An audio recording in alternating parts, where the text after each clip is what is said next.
तो एक बार फिर से सभी को नमस्कार हमारे ग्राम पंचायत अधिकारी वीडियो सीरीज़ में। और आज हम बात करेंगे 73वें संविधान संशोधन के बारे में। 73वें संविधान संशोधन की पूरी पृष्ठभूमि को समझेंगे शुरुआत से लेकर अंत तक कि 73वां संविधान संशोधन आखिर अस्तित्व में आया कैसे, इसकी शुरुआत किस जगह से हुई थी, ठीक है। और संविधान में जो पंचायती राज है उसको क्या जगह दी गई थी 73वें संविधान संशोधन से पहले, और संविधान संशोधन जो हुआ 73rd उसके बाद पंचायतों को कौन सी जगह मिली हमारे संविधान में, इसके बारे में आज हम मेनली चर्चा करेंगे, ठीक है। तो संविधान का जो 73वां संविधान संशोधन हुआ है वो मेनली पंचायतों को बहुत सारे अधिकार, उनके कर्तव्य, उनकी शक्तियों को डिफाइन करने के लिए बनाया गया था, क्योंकि इससे पहले पंचायतों की हालत बहुत ज़्यादा खराब थी, ठीक है। संविधान जब तैयार हुआ था तो भीमराव अंबेडकर जी ने संविधान में जो पंचायतें हैं इनके क्लॉजेस को लेने से मना कर दिया था, और उन्होंने अपोज किया था कि अभी वो स्थिति नहीं है देश की कि संविधान में पंचायतों को जगह दी जाए, क्योंकि जो भी डिस्क्रिमिनेशन हो रहे थे नीची जाति वाले लोगों के साथ, वो सारे गाँवों से ही शुरू होते थे।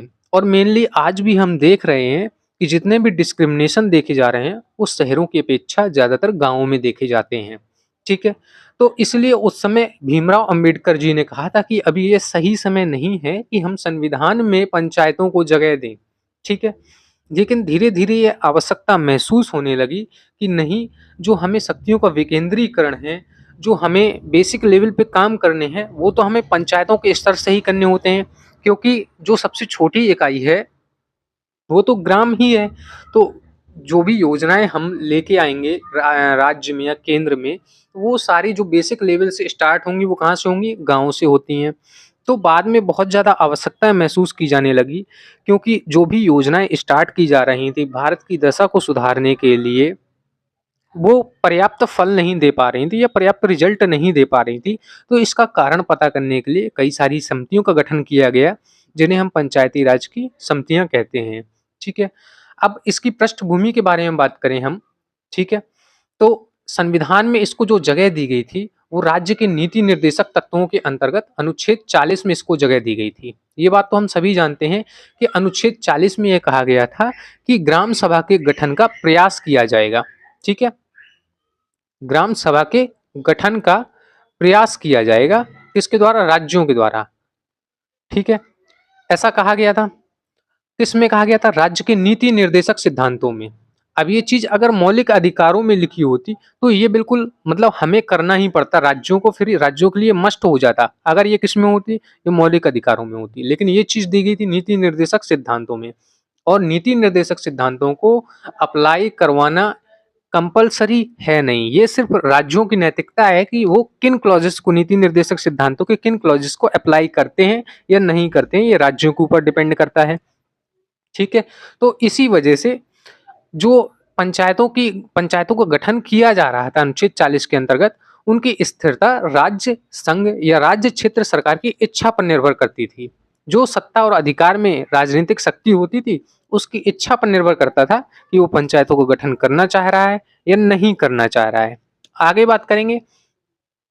वास्तव में इन संस्थाओं को प्रभावी और जीवंत बनाने के लिए संविधान संशोधन की वांछनीयता 1978 में अशोक मेहता रिपोर्ट के प्रस्तुत होने के बाद से ही महसूस की गई, क्योंकि अशोक मेहता समिति की ही वो रिपोर्ट थी जिन्होंने कहा था कि ग्राम पंचायतों को और जो बेसिक लेवल की संस्थाएं होती हैं ग्राम स्तर पर, उनको संविधान में जगह देना बहुत इम्पोर्टेंट है, ठीक है। तभी देश का विकास अच्छे से किया जा सकता है।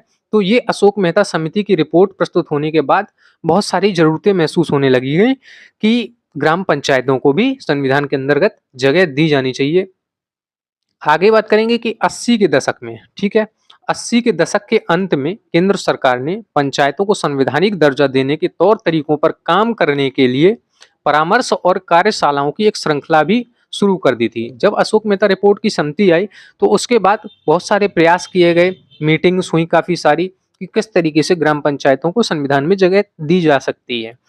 इसके बाद 1988 के अंत में पीके थोंगन की अध्यक्षता में संसद की परामर्शदात्री समिति की एक उप समिति गठित की गई थी। किसकी अध्यक्षता में? पीके थोंगन की अध्यक्षता में संसद की परामर्शदात्री समिति की एक उप समिति गठित की गई, जिसने अन्य बातों के अलावा पीआरआई को संवैधानिक दर्जा देने का सुझाव दिया। सबसे पहले अशोक मेहता समिति ने कहा कि संवैधानिक दर्जा मिलना चाहिए, ठीक है। उसके बाद किसने कहा? पीके थोंगन की अध्यक्षता में एक उप समिति गठित की गई थी, तो इसने भी कहा कि जो पीआरआई को है वो संवैधानिक दर्जा दिया जाना चाहिए। अब जब 1988 तक ये सारी चीजें चल रही थी, उसके बाद आता है हमारा 64th अमेंडमेंट बिल, ठीक है। और इसी पृष्ठभूमि में 15 मई 1989, ये डेट याद रखिए, 15 मई 1989 को संसद में संविधान का 64वां संशोधन विधेयक पास किया गया, ठीक है। ये विधेयक यानी बिल है, बिल पेश किया गया था। इसके बाद अगस्त 1989 में यद्यपि इस विधेयक को लोकसभा में 2/3 बहुमत प्राप्त हुआ, ठीक है। अगस्त 1989 मई में इसको पेश किया गया था विधेयक को, और अगस्त 1989 में इसकी जब वोटिंग हुई लोकसभा में तो इसको 2/3 मेजोरिटी प्राप्त हुई थी, ठीक है। लेकिन राज्यसभा में यह फेल हो गया, राज्यसभा में यह पास नहीं हो सका, जिसकी वजह से अधिनियम भी नहीं बन सका यह बिल। फिर उसके बाद जब ये 64th खत्म हो गया तो 1990 में वीपी सिंह के नेतृत्व वाली राष्ट्रीय मोर्चा सरकार, ठीक है, राष्ट्रीय मोर्चा सरकार, ये सरकार का नाम याद रखना है, राष्ट्रीय मोर्चा सरकार ने पंचायतों को मजबूत करने के बारे में नए सिरे से विचार किया। वीपी सिंह की सरकार ने फिर से इसको एक बार चाहा कि फिर से हम एक प्रयास करते हैं और इस फिर से एक बिल बना के पंचायतों को संवैधानिक दर्जा दिलाने की कोशिश करते हैं। फिर 16 सितंबर 1991 को राष्ट्रीय मोर्चा सरकार ने 74वां संविधान संशोधन विधेयक पास किया, ठीक है। पहले हुआ था 64th अमेंडमेंट, ठीक है। इसके बाद कौन सा आया? 74th अमेंडमेंट एक्ट बिल, जो पंचायतों और नगर पालिकाओं पर एक संयुक्त विधेयक था। ये एक ज्वाइंट बिल था जिसमें पंचायतों और नगर पालिकाओं दोनों को संवैधानिक दर्जा दिलाने की कोशिश की गई थी, परंतु लोकसभा के भंग हो जाने के कारण इस पर चर्चा नहीं हो सकी और यह विधेयक भी समाप्त हो गया। तो 74th में तो कोई चर्चा ही नहीं हो पाई, सिर्फ बिल ला पाए थे, उस पर कोई भी बहस नहीं हो पाई और लोकसभा भंग हो गई, फिर वो विधेयक भी समाप्त हो गया। तो ये थी 74th अमेंडमेंट बिल की कहानी। अब जो दो बिल अभी तक हमने देखे 64th और 74th, तो इन दोनों में क्या मेजर डिफरेंसेस थे? क्योंकि बिल तो बन चुका था, उसमें कुछ ना कुछ प्रावधान भी लिखे हुए होंगे, ठीक है। तो इन दोनों के मेन डिफरेंस हम समझ लेते हैं कि क्या मेन डिफरेंस थे इन दोनों में। देखो, सबसे पहला है कि 64वें संविधान संशोधन विधेयक में ग्राम सभा के गठन का प्रावधान नहीं था, ठीक है। जो 64th अमेंडमेंट बिल था उसमें ग्राम सभा का कोई गठन का प्रावधान नहीं था, जबकि 74वें संविधान संशोधन में पंचायती राज व्यवस्था में ग्राम सभा को महत्वपूर्ण भूमिका दी गई थी, ठीक है। तो दोनों में ये मेजर डिफरेंस था कि यहाँ पे तो ग्राम सभा को ही उड़ा दिया गया था और इसमें ग्राम सभा को महत्वपूर्ण भूमिका दी गई थी, जो 74वां था और जो लोकसभा में चर्चा के लिए ही नहीं आ पाया था। इसके बाद बात करेंगे कि 64वें विधेयक में राज्यों के लिए गांव, ब्लॉक और जिला स्तर पर पंचायतों की त्रिस्तरीय व्यवस्था स्थापित करना अनिवार्य बनाया गया था, ठीक है। यहाँ पे ग्राम पंचायत, ब्लॉक पंचायत, जिला पंचायत, लेकिन ग्राम सभा को कोई महत्वता नहीं 64वें विधेयक में। और जिन राज्यों की जनसंख्या 20 लाख से कम है वहां मध्यवर्ती स्तर की व्यवस्था नहीं की जा सकती, ये भी 64वें विधेयक में कहा गया था। दूसरी ओर बात करेंगे 74वें विधेयक की, तो 74वें विधेयक में राज्यों के लिए गांव स्तर पर पंचायती राज की एकल स्तरीय व्यवस्था स्थापित करनी थी, ठीक है। 74वें विधेयक में त्रिस्तरीय कुछ नहीं था, ठीक है। गांव सभा थी और ग्राम पंचायत, तो सिर्फ एकल स्तरीय व्यवस्था स्थापित करना अनिवार्य बनाया गया था। ब्लॉक पंचायत, जिला पंचायत आप स्थापित करें ना करें उससे कोई मतलब नहीं था। तो ये था हमारा 74th अमेंडमेंट बिल और बाकी काम राज्य विधानसभाओं पर छोड़ दिया गया था कि वो ब्लॉक पंचायत गठित करना चाहती हैं कि नहीं करना चाहती हैं, जिला पंचायत गठित करना चाहती हैं या नहीं करना चाहती हैं। आगे बात करें 64वें विधेयक में यह प्रावधान किया गया कि पंचायत की सभी सीटें निर्वाचन क्षेत्र से प्रत्यक्ष चुनाव द्वारा निर्वाचित व्यक्तियों द्वारा भरी जाएंगी, ठीक है। जो भी सीटें होंगी पंचायत की वो पूरी 100% प्रत्यक्ष निर्वाचन के द्वारा निर्वाचित व्यक्तियों द्वारा भरी जाएंगी। जबकि 74th में क्या कहा गया कि इस 74वें विधेयक में यह प्रावधान किया गया था कि निम्नतम स्तर की सभी सीटें तथा किसी भी अन्य स्तर पर कम से कम 50% सीटें प्रादेशिक निर्वाचन क्षेत्रों से प्रत्यक्ष निर्वाचन द्वारा निर्वाचित व्यक्तियों द्वारा भरी जाएंगी। तो यहाँ पे कहा गया था कि 100% आपको प्रत्यक्ष निर्वाचन से भरनी है, लेकिन यहाँ कहा गया कि आपको 50% ओनली, यानी कि 50% तो कम से कम आप भर लो, फिर उसके बाद हमें नहीं, मतलब आप प्रत्यक्ष से भर रहे हो अप्रत्यक्ष से भर रहे हो, ठीक है। तो 74th अमेंडमेंट बिल ये था। इसके बाद बात करें कि 64वें विधेयक में महिलाओं के लिए कुल सीटों का लगभग 30% प्रावधान किया गया था, आरक्षण, ठीक है। महिलाओं के लिए कुल सीटों का लगभग 30% आरक्षण का प्रावधान किया गया 64th अमेंडमेंट बिल में, जबकि 74th अमेंडमेंट बिल में महिलाओं के लिए 1/3 से कम सीटों का प्रावधान नहीं किया गया था। यहाँ पे 30% और यहाँ पे 1/3 बोला, मतलब 33%, ठीक है। तो यहाँ पे 33% का प्रावधान किया गया। इसके अलावा 74वें विधेयक के अनुसार राज्य विधानसभाएं पिछड़े वर्गों के लिए भी सीटें आरक्षित कर सकती हैं, और यहाँ पे पिछड़े वर्गों की सीटों के लिए कोई भी प्रावधान नहीं किया गया था, लेकिन 74वें में ये बोला गया था कि राज्य चाहें तो पिछड़े वर्गों के लिए भी सीटें आरक्षित कर सकती हैं पंचायत में। आगे बात करेंगे, यद्यपि दोनों विधेयक में वित्त आयोग के गठन का प्रावधान तो था, ठीक है। दोनों ही जो बिल थे वो वित्त आयोग के गठन का प्रावधान करते थे, लेकिन अंतर ये था कि 64वें विधेयक में वित्त आयोग के द्वारा अपनी रिपोर्ट राज्यपाल को सबमिट करनी थी। जो 64th अमेंडमेंट बिल था उसमें वित्त आयोग अपनी रिपोर्ट किसको सबमिट करता, राज्यपाल को, जबकि 74th में वही वित्त आयोग अपनी रिपोर्ट राज्य सरकार को सबमिट करता। ऐसा इन दोनों में डिफरेंस था मेजर, ठीक है। तो 64th में राज्यपाल को सबमिट करने को बोला गया और 74th में राज्य सरकार को सबमिट करने को बोला गया। आगे बात करें, 64वें विधेयक के अनुसार पंचायतें अपने अपने खातों को अपने पास रखेंगी। जो भी ऑडिट वाले खाते होते हैं, 64वें विधेयक में कहा गया था कि वो अपने पास रखेंगे अपने खातों को, और राज्यपाल भारत के नियंत्रक एवं महालेखा परीक्षक की सलाह के आधार पर जो प्रारूप निर्धारित करेंगे उसी प्रारूप में कार्य किया जाएगा, ठीक है। तो राज्यपाल को प्रारूप निर्धारित करना था कि आप ऑडिट का कार्य किस तरीके से करेंगे, नियंत्रक महालेखा परीक्षक जिस तरीके से सलाह देगा राज्यपाल को वो उसी तरीके का प्रारूप निर्धारित करेंगे, और सभी पंचायतों को वैसा ही अपना पंचायतों का खाता मेंटेन करना होगा। आगे बात करें, इसके विपरीत 74वें विधेयक में पंचायतों के लेखा परीक्षण के तरीके या प्रारूप का कोई उल्लेख ही नहीं किया गया था, ठीक है। तो ऑडिट संबंधी यहाँ बातें नहीं की गई थी 74वें संविधान संशोधन। अब यहाँ देखें, 64वें विधेयक में चुनाव आयोग का प्रावधान है, ठीक है। 64वें विधेयक में क्या था, चुनाव आयोग का प्रावधान था, जबकि 74वें विधेयक में ऐसा कोई प्रावधान नहीं था, यानी कि यहाँ पे चुनाव आयोग को भी कोई जगह नहीं दी गई थी 74वें विधेयक में, ठीक है। चुनाव आयोग को भी कोई जगह नहीं दी गई थी और यहाँ पर चुनाव आयोग का प्रावधान था 64th अमेंडमेंट बिल में। आगे बात करेंगे कि 64वां विधेयक किसी सदस्य की अयोग्यता का आधार प्रदान नहीं करता था। जो आज हम अपने पंचायती राज एक्ट में जो अयोग्यताएं देखते हैं सदस्यों की, पंचायत सदस्यों की, उसका जिक्र 64th जो अमेंडमेंट बिल था उसमें कहीं भी नहीं किया गया था, ठीक। जबकि 74वां विधेयक किसी सदस्य की अयोग्यता का आधार भी प्रदान करता है। तो हम यहाँ तक देख रहे हैं कि कुछ चीजें जो आज हम 73rd अमेंडमेंट में देखते हैं, जो भी प्रावधान 73rd अमेंडमेंट में किए गए हैं, उसमें कुछ चीजें तो हैं वो 64th से ले ली गई हैं और कुछ चीजें हैं वो 74th से ले ली गई हैं। तो यानी देखिए, जो चीजें यहाँ पे मिसिंग थी और यहाँ पे दी गई थी उनको यहाँ से उठा लिया, और जो चीजें यहाँ पे मिसिंग थी लेकिन यहाँ पे दी गई थी तो उसको यहाँ से उठा लिया। अब दोनों का मिला जुला रूप बनाया गया 73rd अमेंडमेंट, जो आज हम देखते हैं, जो भी प्रावधान किए गए हैं इन दोनों के मिले जुले रूप से ही वो बनाया गया था, ठीक है। 64वां विधेयक न्यायालयों को हस्तक्षेप करने से नहीं रोकता था, ठीक है। जो भी चुनाव के संबंधित मामले होते हैं उसमें न्यायालयों को हस्तक्षेप करने से 64वां विधेयक नहीं रोकता था, जबकि 74वां विधेयक क्या था, सीटों के परिसीमन या सीटों के आवंटन से संबंधित मामलों में हस्तक्षेप न करने का प्रावधान करता था।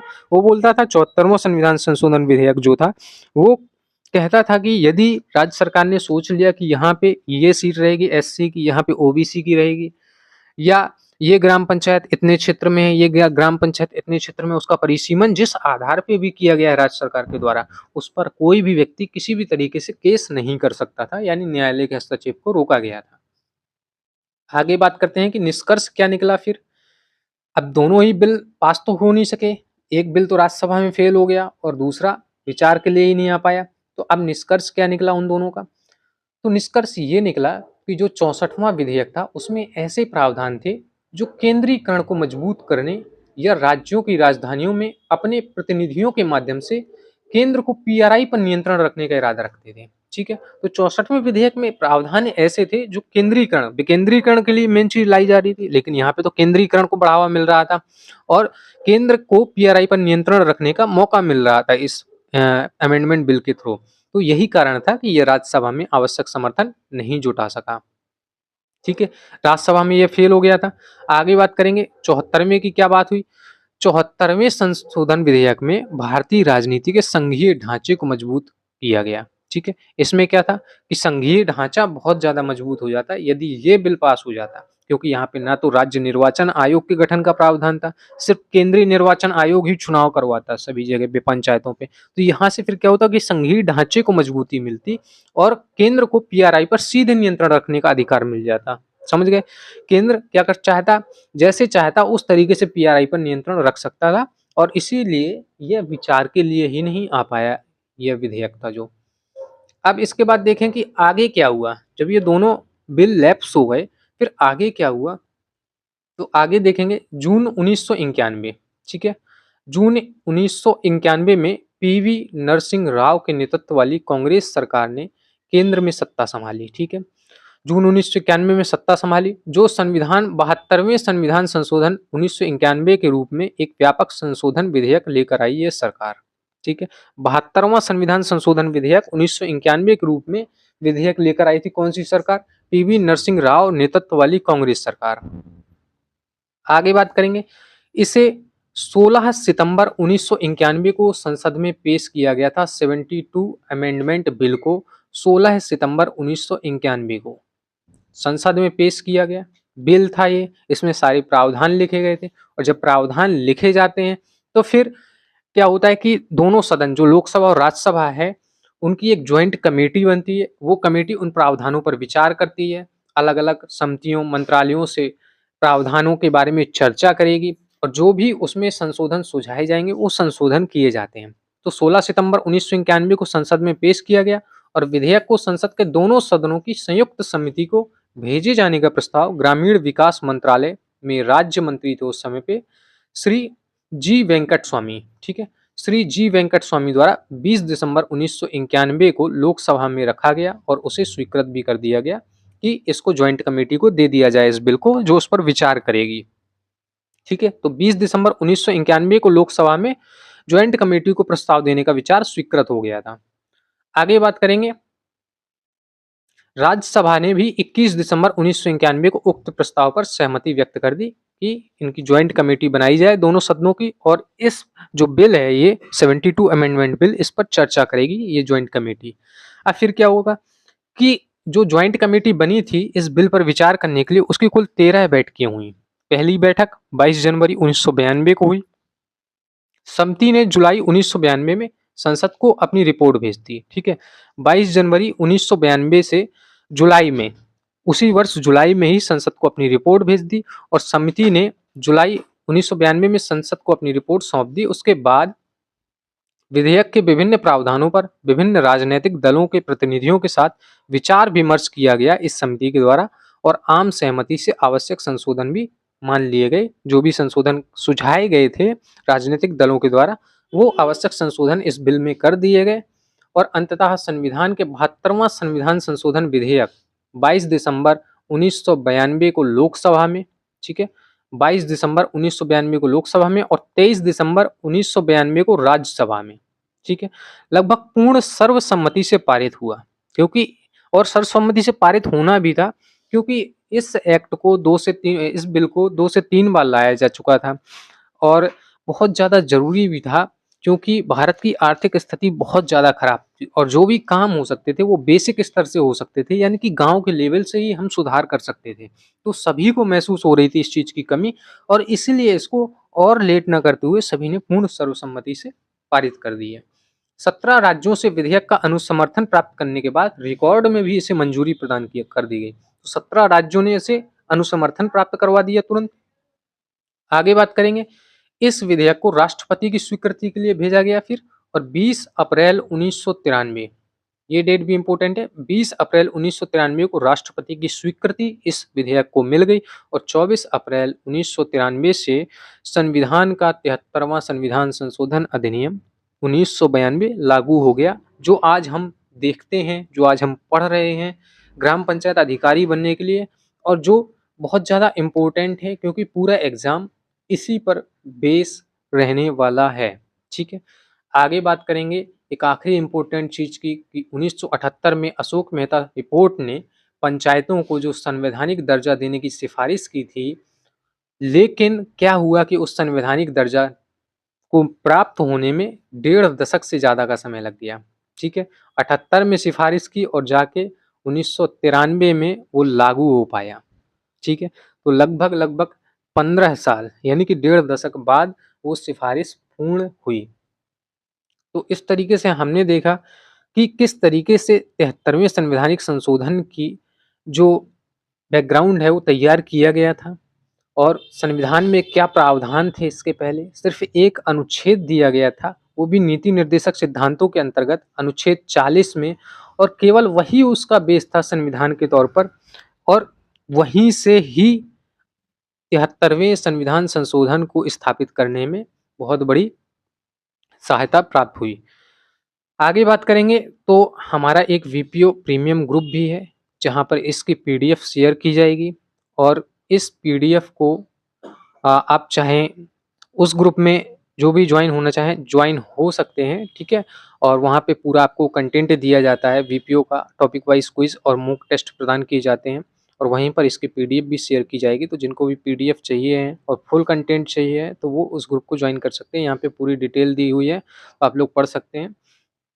फीस इसमें 249 रुपये रखी गई है और इसमें आपको मिलेगा क्या क्या, टॉपिक वाइज कंटेंट पीडीएफ मिलेगी, topic wise 140 plus quiz on every subject. ठीक है, 25 प्लस फुल मॉक टेस्ट मिलेंगे, जिसमें 15 मॉक टेस्ट का हमने एनालिसिस भी करवाया है विद पीडीएफ, जिसमें ऑप्शंस को भी हमने एनालाइज किया है, जितने भी ऑप्शन दिए जाते हैं क्वेश्चन के अंतर्गत। आपको बेस्ट स्टूडेंट्स के साथ, जो बीपीओ के जो बेस्ट स्टूडेंट हैं उनके साथ इंटरेक्शन करने को मिलेगा और मेरे द्वारा यहाँ पर लाइव गाइडेंस आपको प्रिपरेशन के लिए दिया जाएगा। यहाँ पर ज्वाइन करने की प्रोसेस दी हुई है। व्हाट्सएप पर आप पेमेंट का स्क्रीनशॉट भेज सकते हैं और आप किसी भी यूपीआई ऐप के थ्रू इस नंबर पर पेमेंट करके मुझे इस नंबर पर स्क्रीनशॉट भेजेंगे। ठीक है, तो आज के लिए बस इतना ही। और जो लोग हमारे पब्लिक ग्रुप से ज्वाइन होना चाहते हैं टेलीग्राम पर, तो वो पब्लिक ग्रुप का यहाँ पर क्यूआर मैं शेयर कर रहा हूँ, तो इस क्यूआर को स्कैन करके आप लोग पब्लिक ग्रुप से भी ज्वाइन हो सकते हैं। बाकी जो पेड ग्रुप से ज्वाइन होना चाहते हैं उनके लिए मैंने यहाँ पे डिटेल दे ही रखी है, तो इसको भी एक बार चेकआउट कर सकते हैं आप लोग। ठीक है, आगे हम कल बात करेंगे 73वें संविधान संशोधन के जो भी क्लॉज हैं 243 टू 243 ओ तक। ठीक है, इन 15 अनुच्छेदों को हम समझेंगे क्रम से और देखेंगे। उसके बाद नगर पालिकाओं से संबंधित जो भी इम्पोर्टेंट क्लॉजेस हैं भाग 9 का के, उनको भी हम बारी-बारी से समझेंगे। तो तब तक के लिए अपनी पढ़ाई करते रहिए और खुश रहिए, स्वस्थ रहिए। धन्यवाद।